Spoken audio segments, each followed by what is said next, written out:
Welcome, friends near and far. Justin Bell here at the Peterson Automotive Museum in Los Angeles. Today, it is my real pleasure to take you on a journey to the next destination of Corvette.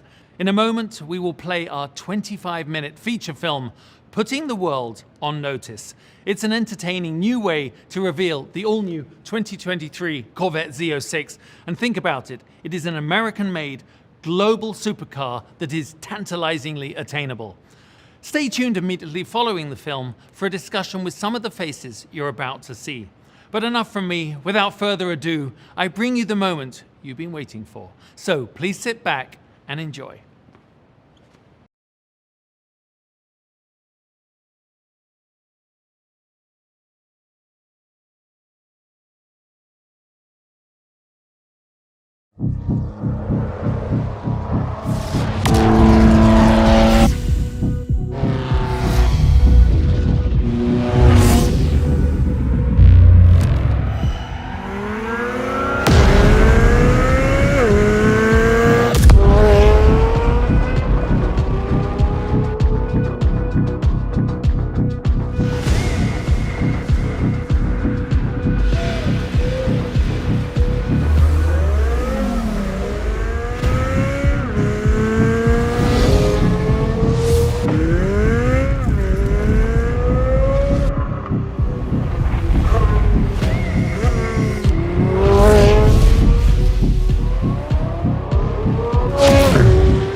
The Z06 was a code for a track-oriented performance option on the 1963 Corvette. The only way you would even know to order it was through people whispering in people's ears, if you want to go racing, write in the box, you want Z06 option and you'll get all this specialty hardware. It wasn't until the 5th generation that we brought it back, and it's become a brand unto itself.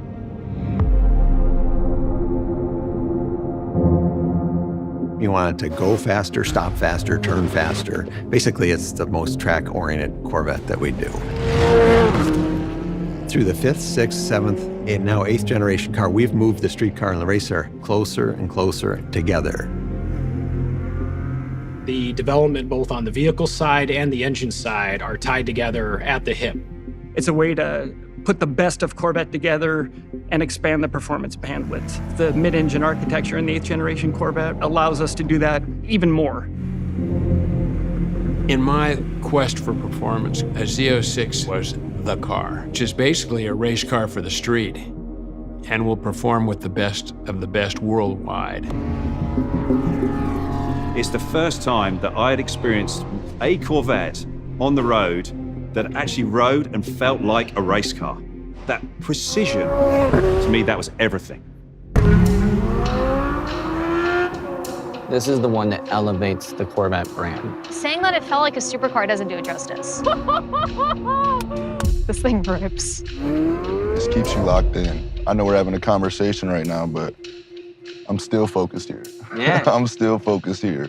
The other people that we're competing against that are in a price range that is unique to themselves are going to look back at this as the one that changes how they operate.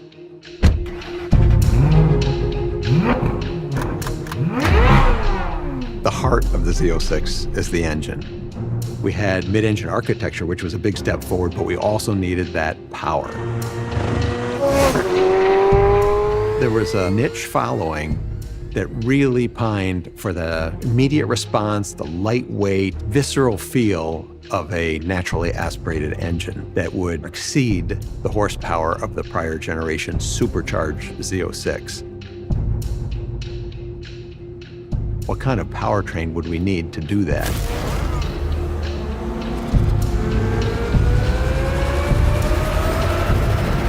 The The only way to achieve that is to do the highest horsepower naturally aspirated V8 that's ever done in automotive history. That's what had to happen.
This is cool.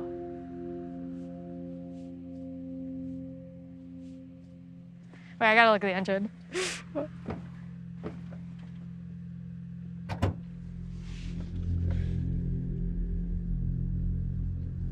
Oh, this is the mag ride too. I just started. Wait, can I start it? An engine of this nature is truly playing in the exotic space. We had our hands really untied to buy the best aluminum forged pistons, titanium connecting rods, to go to the true mechanical valve train. It is a low volume, hand-built precision engine. The big advantages of moving to a flat plane crank is the mass in the engine that's moving the fastest is much lighter. And in doing that allows the engine to accelerate in speed much more rapidly than any small block before it, and also achieve more than 650 horsepower, making it the most powerful naturally aspirated V8 engine in a production car. We only do a mid-engine car once. We really looked at how to get the engine that we really all wanted to have, which was a flat plane crank V8. That was what we really wanted to do. Step on it, step on it. Oh my God! Oh, it revs so hard! This is crazy! Oh my God, it's still going! Having a C8 Stingray myself, Z51 package, just to see the RPM go to 8.5K, I think it's actually 8,600. Yep. This is nuts. Most of us are used to shifting a V8, 65, 6,600 at the highest. The LT6 will rev to 8,600 RPM. From 7,000 to almost 9,000 was a whole different range that not many people get to experience. And it makes power the whole way up. So even when you're up in those higher RPM ranges, you could tell when we stepped into the gas more, you could still feel it pulling. Yeah. Wow.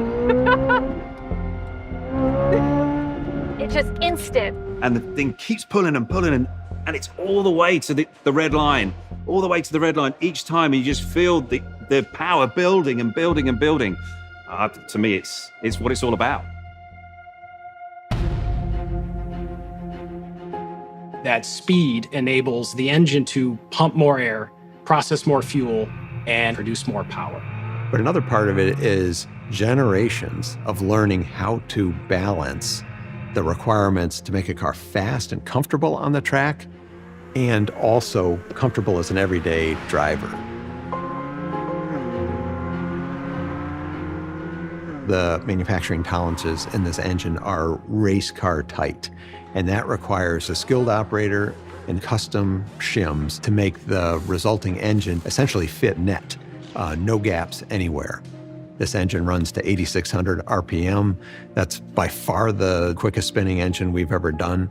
And the only way you do that is to have extremely precise manufacturing.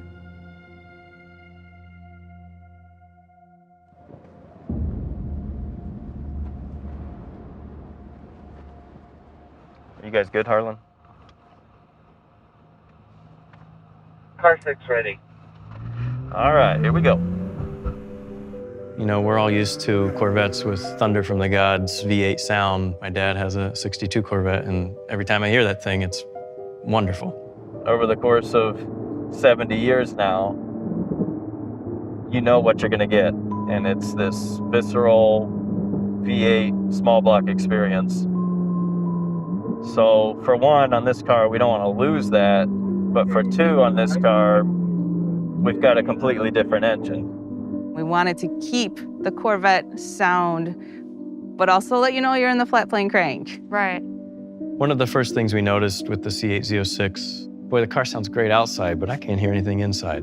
It's there, but we can't really hear it in the cabin. And you got to be able to hear some of that in the car. It's like, wow. Right. Yeah, it's a little like, There's still a lot of improvements to be had. This is a new chapter. We really needed to move the needle there. And it actually required us to completely rethink the exhaust system. And so we ended up actually tearing up a bunch of the back of the car, completely re-architecting the exhaust, decoupling the tips from the end of the pipe, and we shaped the tips like a reverse megaphone. So when the sound comes out, it actually reflects off parabolic surfaces, and that projects sound forward to the driver's ear. It was a huge challenge, but we wanted that combination of sounds great on the outside and sounds great on the inside, and we wanted it to be real. the big part of this ride is to confirm the sound quality and the sound presence, everything we've been striving for. We have plenty of engineering tools, but for this type of thing, there's a chest cavity pumping thing and just hits you like a brick wall when it drives by. When you get in the car or you stand outside the car and you hear it and it gives you goosebumps, that's when you know. And this car did that for us. Hang on.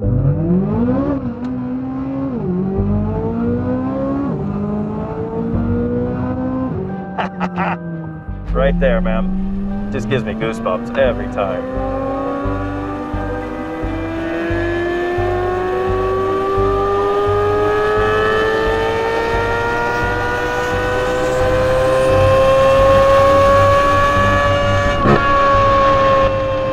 I think this is the perfect example of blending clinical perfection and also the rawness that the flat plane crank provided. The flat plane crank is a symphony. And hearing the mechanicals work, it's music after so many years. I'm pretty pumped, actually. That was pretty awesome.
I have a background in footwear design before I came to GM. There, you're designing around an athlete. Everything that we have here is designed around the motor. We respect our past, but we are always moving forward. We really try to cause the design to look better in a way that the car works better. This new Z06 has basically started with a clean sheet of paper. I admire that because they just taken the most advanced design and updated it each time. It is so advanced and so edgy and beautiful. It's a careful balance of beautiful sculpture and performance metrics. We try to make them transparent to the design itself. This time, we're changing everything but the doors, the roof, and the hatch. It typically starts at the road. Wider wheels and tires, packaging larger diameter brakes, more traction, more stopping power, better cornering power. The front and rear fascias, fenders and quarters, all the aerodynamic stuff is different. A big part of the Z06 mission is in its chassis. The architecture was designed to put power to the ground like no Z06 before it. 20-inch diameter wheels in the front, and for the first time, 21-inch diameter wheels on the rear. We want to make sure we take full advantage of that weight on the back end, powering off the line to maximize the traction. The fact that we're widening the tires also enables us to create bodywork that feeds right into the engine need to breathe and be cool. We started putting the wider fenders and the wider quarters on it. Then it was like, okay, we got something here.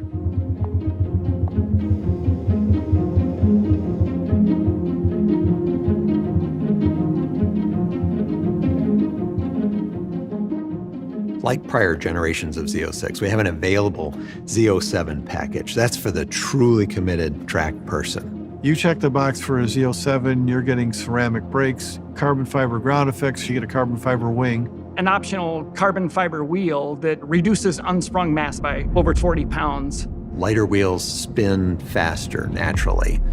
When you hit a bump, you want the suspension to react instantly. The lighter the tire and wheel assembly is, the quicker it can do it. And with the optional Z07 package, we've seen a 0 to 60 time of 2.6 seconds. We wanted to talk about how we can make this very performance-driven exterior, and how do we take the interior up to another level. When you get into a manufacturing process, to some extent, that becomes very stiff, and there's not a lot of emotion and art and feel to it.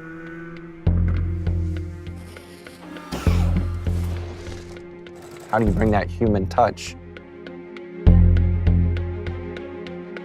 Carbon fiber, it's beautiful because you have this man-made material that's incredibly strong, lightweight, giving you that performance feeling. Then we bring the art into it by the forms that it has, and then hitting it with leather piece floating on top of it. Each one of them were like building a small sculpture, and it just blends those two worlds of art and science and craft and quality. You get that understanding that you bought more than just something that's exhilarating and fun, but you also have a full crafted piece that surrounds you. If you take exterior color, interior color, seat belts, calipers, wheels, you could build well over 11,000 different combinations. You can truly build whatever you want and make it bespoke to you. Having something that brings the thrill of driving to everybody in their own unique way has kind of really been the focus in Corvette.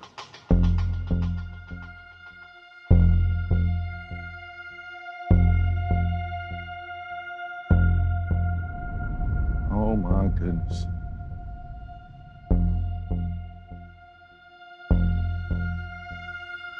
This is something right here. Beautiful. 1975, all-white Corvette. My grandfather used to work on it every day. Every time I go to his house, he'd be in the back. And that was my introduction to cars for real. My dad's a collector now, and now I had the means to be able to collect. So it's part of my family. It's a learning process for me every day. I'm with them. Any conversation, I'm learning something new every time. And yeah.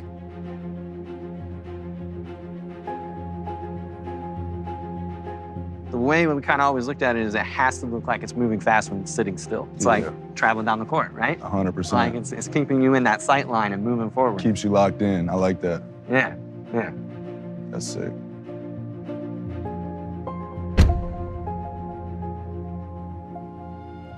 That's hard. It's your court vision, right? 100%. Right. Yeah. Every detail matters. Our whole goal is to still be able to capture that thrill of the drive. It should be an experience, man. Getting out of a car, like you Yeah. get out there and take a deep breath, your heart's still pumping a little bit. Like, you can't get it too many places in my life. Is that feeling a similar feeling when you're on the court? Yeah, I chase that feeling. My first few years, you're reading the list. Oh, this person's better than that person. I know they say the same thing about cars, and I finally got to a point where I'm just competing against myself. You know, I've seen my career and my performance take tremendous strides just by that headspace alone. At the end of the day, it's how do you build upon yourself to make yourself better? We're nearing 70 years with this vehicle. You have that feeling of who you are and what your brand is. It also gives you that opportunity to challenge who that is, to make it your own. But as you're doing that, you get to look backwards a little bit to make sure you're making the right decisions with where it goes. I mean, coming from a history of Booker blood that played a lot of basketball, starting with my grandfather, moving down a generation to my father, you know, now me, you know, I just want to take it to a whole nother level, and, you know, it kept me going. I'd definitely take this to a track and to a really nice dinner, and if I want to make some real noise pulling up, this is what I'm going to be in right here.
Coming to the Nürburgring is the ultimate test. You get every single sort of turn, every high speed, low speed, high grip, low grip.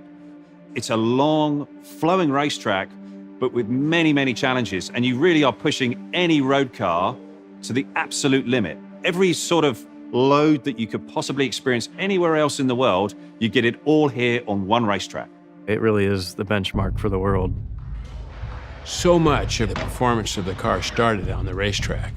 That's where things are tried because they're stretching the limits and they bring that technology to the road. When you're thinking about a supercar, you're thinking about speed, you're thinking about horsepower. And without that, you're nowhere.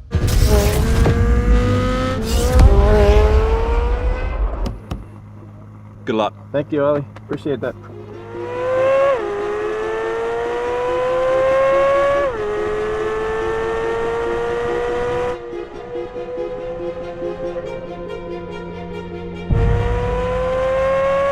This car goes so fast, so easily, and the ability to just kind of handle the car on this track is pretty unheard of. It's fundamentally a race car that you can drive on the road. That ability to carve the corners, the ability to put that traction down, is all of those feelings that I had from the race car. It's right here in the Z06. General Motors recognized this as an incredible place to come and develop vehicles and to compete with the Europeans, the BMWs, the Mercedes, the Porsches. And if we really want Corvette to compete on the world stage and race on a world stage, then we really have to begin selling cars with right-hand drive. We have to do it for Corvette for the future, period. It's unequivocally a supercar. The Z06 will reward customers that choose to explore its performance limits. And there's nothing more important than that connection with the machine when you're driving something with the performance capability of a Z06. European competitors have got to be a little nervous. You guys really hit the nail on the head with this. I've always been very proud of the fact that the Corvette is a purely American effort, but I could never have guessed where we would be today. The new Z06 brings that track experience to the everyday enthusiast. If I look at 10-year-old me and say, all right, we're gonna build this exotic engine, we're gonna have the best tires in the world, biggest brakes that we've ever put on a Corvette, aerodynamics that are better than anything we've done before, and you can be part of that, that is fulfilling every dream I would have as a young kid. I represent one of hundreds that have put their blood and sweat into this engine. It truly does open the doors of what we can do with a small block V8. We're only just getting started. The project is like going to the moon.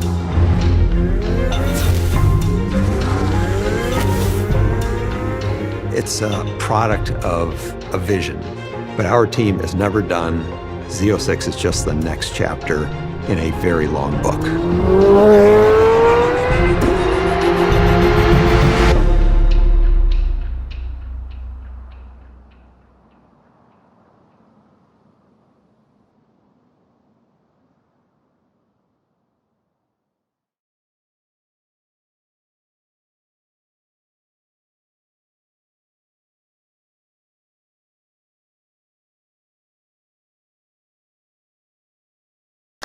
Well, yeah, I'm speechless, absolutely speechless. It is power like we've never seen. It is obviously fast, beautiful, and just a car, well, for me, certainly made me remember why it was I wanted to ever grab a steering wheel and drive fast. I don't know really what else to say, but luckily for you, I'm joined by a panel who are not so speechless, and we're going to have a great conversation about the film and, of course, the star, the Corvette Z06. So let me introduce you to our esteemed guests. We have Corvette Executive Chief Engineer, Taj Jukta. We have Assistant Chief Engineer of Small Block Engines, Dustin Gardner. Joining us is Amelia Hartford, who is a record-breaking performance builder and driver. And Film Director from Porch House, Andrew Schneider, who was very responsible for the film we just watched. And my friend, retired Corvette racer, 5-time Le Mans winner, 5-time Sebring, and 5-time Petit Le Mans winner, as well as a multiple champion, Oliver Gavin. Well, firstly, everyone, well done. That was just a wonderful film to watch and great to see your participation. Let's get started. Taj, Corvette to you is such a way of life. How does it feel now after all this time? Because I know it is a real progression to get the car to market. What's it like to finally lift the curtain and show everybody? Well, it's so exciting for us because we've been working on this actually for about 6 years. And when we introduced the Stingray, we were super excited about that, but in the back of our mind, we knew what was coming. The Z06 is coming. And so we couldn't say anything throughout the whole development. So for us, we have to be silent, silent, silent, and all of a sudden it's a burst of energy. Being able to share everything at once is just so exhilarating for us, almost as exhilarating as the car itself. So I get that from like the engineering and the corporate side, you know, that evolution, but you've actually driven it, and you and I watching, we never have. And Andrew, that was your job. And there were so many moments in the film that I was like, how did they do that? But my favorite is sort of that convergence of the camera flying in, was it a drone, a helicopter, meeting the Z06 on the road. It made me feel that's what I'm trying to do. I'm trying to be looking at this and then I want to be in the car. Yeah, thank you. No, we actually used FPV drone. So we actually flew it over the water and into the road and kind of lined up with the rear of the car, and it took quite a few tries to get the timing correct, which was tough because it was raining that day. And we were just very thankful to have that drone in the sky, fly it, and then as soon as it landed, it started pouring rain. So it was meant to be. It was Hollywood. Meant to be. That's perfect.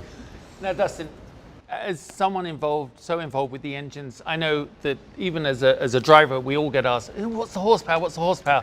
What is the horsepower? I mean, the horsepower, and how did you achieve it? What is the horsepower? It's about the power, right? At the end of the day, exactly. That's what's fueling this beast. Yeah. So it was just last Thursday that we finished doing our testing per the SAE procedure to get everything lined up, correlated with the vehicle data, All that additional cow work at the end to make sure we left nothing on the table is where we got the engine up to a rated 670 horsepower. And right, and to put that in perspective, right, the current highest output naturally aspirated V8 is 620 something, right? So we're taking that crown by a hefty margin. And when you think about it, that is almost exactly double the first ever Z06. Show how incredible time and technology is. Well, Amelia, I know you love horsepower, and I know you've held some of the records for the highest horsepower Corvette ever built. But what was it like for you when you actually got to ride in it? We saw in the video, you just that sort of the horsepower kicking you back in the seat. I mean, you were genuinely excited. It was very surprising for a production model vehicle. I have familiar myself with the aftermarket space. My Corvette is about 1,200 horsepower to the tire. And it's hard to get excited with stock vehicles, but when I was in the passenger seat of the Z06, it was such an experience that it's hard to put into words. And for you, you kept on waiting, I'm sure, at around 6,000, 6.5 to shift. Yeah. Right? And so you're like, oh, something's going wrong. I was expecting it to shift at 65, but then it wasn't. And there wasn't a drop off of horsepower either. I'm just like, you can see me getting thrown in the seat in a high RPM. Like, it just had so much torque and it just kept going. Fantastic. Well, the enthusiasm definitely came across.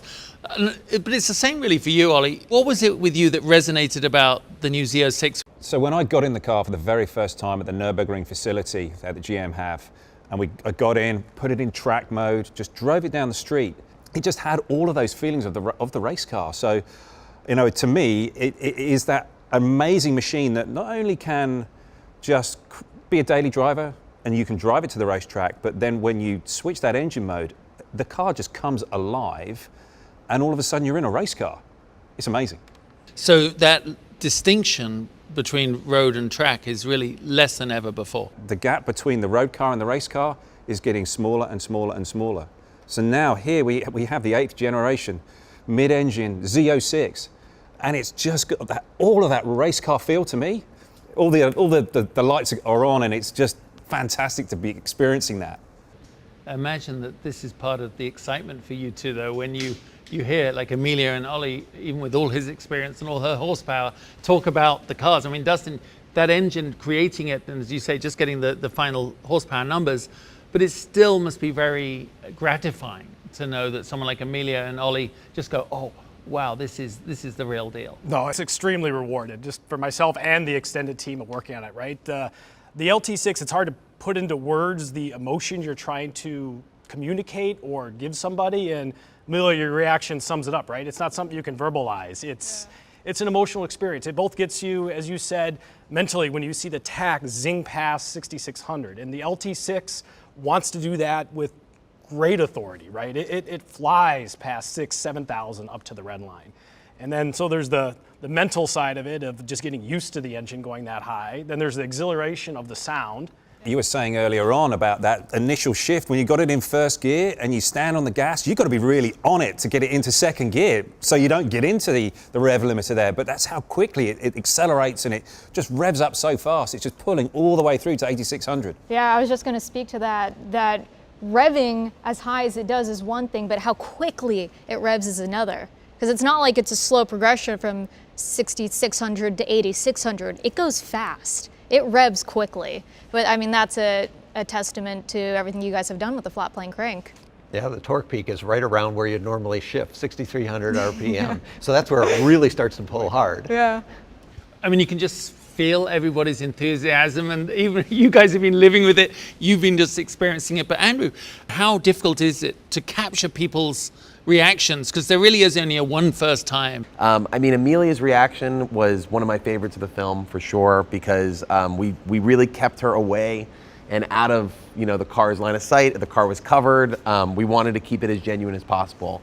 Now, as you said, your enthusiasm for Corvette has been there for years, but what was it? What drew you to the cars? How I found my passion for cars actually started with an LS small block. And from there, I've done a lot of different builds. I've done a lot of different motors in said builds, and I've also swapped a lot of LSs in those builds. And I think at the time when the C8 was first announced, the Stingray, I was looking for what my next project was going to be, and I wanted something that was going to challenge me. And just seeing what everything was going for in the market and what you get in return, I didn't feel that there was a lot of options. And I decided that I was going to take the step into more of the supercar world. And ironically, after I made that decision, a week later, you guys had announced the C8 Stingray. And I thought it's unbeatable for everything else in the market. Not only the price, but the power, the capabilities the car has. I just saw it as the perfect challenge. Tad is looking, saying, "Please don't touch my car." That's actually what's happening right now. Please don't put turbos on it. I was taking a tack onto her comment. She's one of the first people who realized that the basic chassis and platform, the C8, can handle a lot more power. Oh, yeah. Well, Ollie, a follow-up question, because arguably the toughest crowd to please will be in Europe with the Z06. So how do you think it's going to be received there? So the reception of the Stingray has been fantastic, and I think that the Z06 is only going to build on that. It's been remarkable when you see how the UK has accepted the car, but also throughout Europe. You know, the buzz is there, the orders are pouring in. In fact, we can't almost keep up with that demand for the Stingray, but now with the Z06 coming on, that's just really going to build on that ground that we've laid. And you know, the performance numbers from the Z06, everybody's going to be absolutely so excited to see the car out on the road. I think it's going to be just so much fun to have. Taj, the driver experience, I mean, you have someone like him who's a bit of a ringer, right? So, you know, bit, his driving experience is somewhat differently distorted. But what was your goal for the driver experience when they got in the car? Because it isn't one size fits all, is it? No, in fact, even though the numbers are phenomenal, it's not really a numbers car. You know, we're all talking about the sensory perception of what it's like to be in the car, to drive the car, and making that performance accessible. It's not just a pinnacle, super fast lap, but how do you get there? How does it feel as you do it? And I think this is also a thing where we've learned from the racing program, you know, over all of the years, all the generations, but now we're seeing it really transferred over into this Z06. And the performance of this car. I mean, you can definitely feel the excitement, Andrew, right? Whether it's from the people that built it, the people that drive it, the people that are going to mess with it. She promises not to. She promises not to. Not my words. No, you can feel this build-up of anticipation, excitement. But something else that was wonderful, I thought, was the mix, the sound mix, the way your audio guys did that, combining the sound of the engine and the running of the car with the music. I'm glad you caught that. Something that was early on in the development stages for the film was that we were going to take the audio sound of the car and blend it with the music. So if you listen closely, maybe on the second watch, you'll actually notice that in times we kind of blend the audio notes that we captured with the soundtrack. Especially on that edit with the wheel. That too, yeah, for sure. And it's all about spatial audio and throwing it to different places to really, you know, but the exhaust note was such a huge talking point for the car and the story that, you know, it was important. Well, obviously capturing the audio is one thing, but you heard it first hand in the audio dyno booth. What was that like? Funny enough, I wasn't supposed to be there that early for it. I showed up to set 5 hours early because I heard there was going to be some audio dyno testing done on the car, and I had to be there to hear it. But just hearing and seeing the Z06 for the first time, not to get corny, but it was emotional for me because 2 years ago I was just a customer buying a C8 Stingray for the first time, and I don't think Chevrolet expected what I was going to do with the car, and I can promise you I didn't expect it because I have video footage saying I was going to leave the car stock and not touch it. So just to see where, you know, in the past 2 years of just buying the car as a customer to being able to sit here with everyone on this panel on the Z06 film and being part of the launches, it's incredible. It's insane. But that little bit about the contours of the the exhaust tips, forcing back the sound, reverberating back. I mean, that's a first for Corvette, I'm sure. What we knew was this engine was capable of providing an aural experience unlike any other. And so it ended up re-architecting the whole exhaust system. In fact, the whole lower end of the rear fascia ended up having to be redesigned. We had to put these reverse megaphones mounted to the fascia so the sound pulsations as they come out of the exhaust reflect off that parabolic surface and go forward.